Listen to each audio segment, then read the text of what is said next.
बिस्मिल्लाहिर्रहमानिर्रहीम अस्सलाम वालेकुम। कुकिंग मॉम एंड प्रिंसेस की जानिब से सब देखने और चाहने वालों को दिल की गहराइयों से खुश आमदीद। अगर आप मेरे चैनल पर नए हैं तो प्लीज़ मेरे चैनल को सब्सक्राइब ज़रूर करें। अगर वीडियो अच्छी लगे तो इसका दिल खोल कर फ्रेंड और फैमिली के साथ शेयर ज़रूर करें।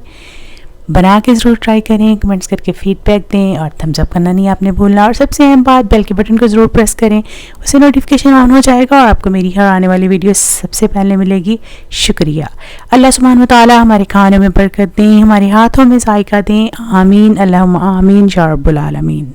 आज मैं आपके साथ शेयर करूंगी बहुत ही मज़ेदार, बहुत ही लाजवाब सा ड्रिंक।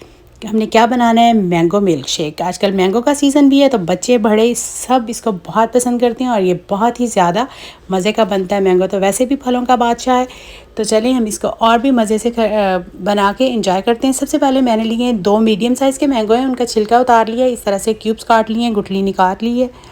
अब आपने क्या करना है, सिंपली इसको हैंड ब्लेंडर की मदद से ब्लेंड कर लेना है। मैंने इसको सॉस पैन लिया और इसके अंदर डाल दूँगी। अगर आप चाहें तो आप इसको जग के अंदर भी बना सकते हैं, ये लेकिन ये कि थोड़ा काम लंबा हो जाता है, आपको बाद में ज़्यादा बर्तन धोने पड़ते हैं। इस तरह से आसानी के साथ आप बना सकते हैं। साथ ही मैंने इसमें ऐड किया तकरीबन 2 कप दूध, ठंडा ठंडा। साथ ही इसमें ऐड करेंगे आइस क्यूब, जितना आप ठंडा रखना चाहते हैं। मैंने तकरीबन 4 से 5 आइस क्यूब ऐड कर दिए हैं। और साथ ही इसमें डालेंगे चीनी, आप अपने जायके के हिसाब से डालनी है। मैंने इसमें 2 चाय वाली चम्मच ऐड करनी है। अगर आपको ज़्यादा मीठा पसंद है तो ज़्यादा डाल लें, क्योंकि मैंगो भी काफ़ी मीठा होता है, तो इसलिए बहुत ज़्यादा चीनी डालने की ज़रूरत नहीं है। तो अब इसको हैंड ब्लेंडर के साथ अच्छे से ब्लेंड करेंगे। इसको 1 से 1.5 मिनट लगेगा, तो ये ज़बरदस्त सा हमारा मैंगो शेक है, ब्लेंड हो जाएगा अच्छे से। तो देखें ये ज़बरदस्त सा ब्लेंड हो गया, कितना खूबसूरत सा कलर आया। जितना अच्छा मैंगो का कलर होगा उतना ही मिल्क शेक का कलर अच्छा आएगा। और बहुत थिक सा ये रेडी हो गया इस तरह से। अब इसको आप डिश आउट करेंगे, जिस भी कप में ग्लास में आप निकालना चाहते हैं निकाल लें। और इसके बाद इसमें आप ड्राई फ्रूट के साथ बच्चों को दे रहे हैं तो गार्निश करके दें। बड़ों को भी बहुत अच्छा लगता है, मुंह में आपके पिस्ता, बादाम, अखरोट जो भी आपको पसंद है, काजू डाल लें। तो मैंने इसके ऊपर बादाम के साथ गार्निश किया है। मैं उम्मीद करती हूँ आपको मेरी आज की ये सिंपल सी रेसिपी यकीनन बहुत अच्छी लगी होगी। अगर अच्छी लगे तो प्लीज़ इसको दिल खोल कर फ्रेंड और फैमिली के साथ शेयर करना मत भूलिएगा।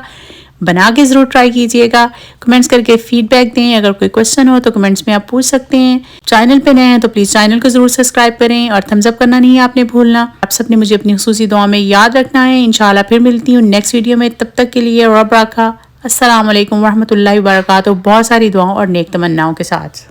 Always remember guys, homemade and fresh is the best.